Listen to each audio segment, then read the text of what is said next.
माझ्या सभोवताली सर्वत्र शांतता असली तरी तो ताल अजूनही माझ्या डोक्यात वाजत आहे. एक सूर रेंगाळतो, एक कॉर्ड हळूचात शिरते, मी टेबलावर बोट आपटतो आणि ते सुरू होतं.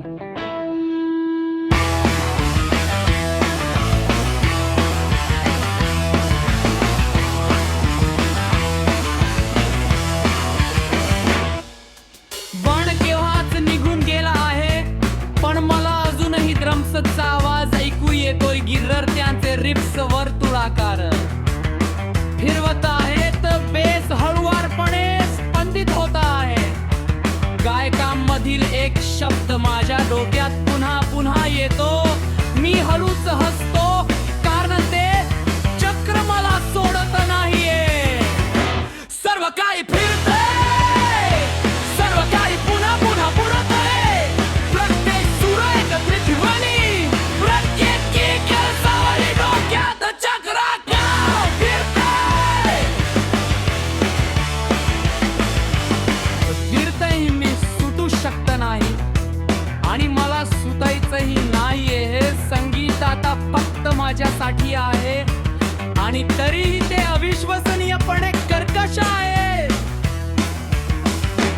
मी अपार्टमेंटहून चालतो, ती धून माझ्या प्रत्येक पावलाचा पाठलाग करत आहे. कॉफी मशीनचा गुणगुणण्याचा आवाज येतो. मांजर केबल्सवर अडखळते, प्रत्येक हालचाल एक ताल बनते, प्रत्येक कल्पना एक छोटीशी धून बनते. हे लूप्स माझ्या डोक्यात वेड्या वाकड्या कॅरोसेल सारखे फिरत राहतात. कदाचित हे सगळं का आणि शब्द नाही तर रचना नाही, फक्त माझ्यावर तुळ्यात फिरत आहे. मी कुजबुजतो, गुणगुणतो, बोट वाजवतो आणि अचानक काहीतरी नवीन निर्माण होतं. एक छोटासा बदल आणि लूप बदलतो.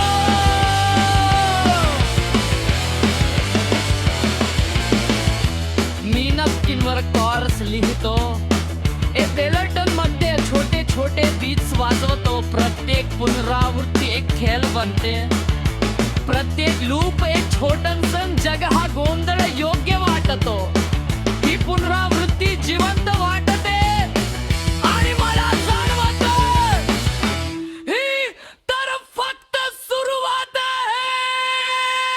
सगळं काही फिरतं, सगळं काही पुढं पुढं होतं. प्रत्येक सूर एक रतिबनी, भरकोटी कैसावरी डोक्यात लुपानी. अचानक मुक्त झाल्या जगात,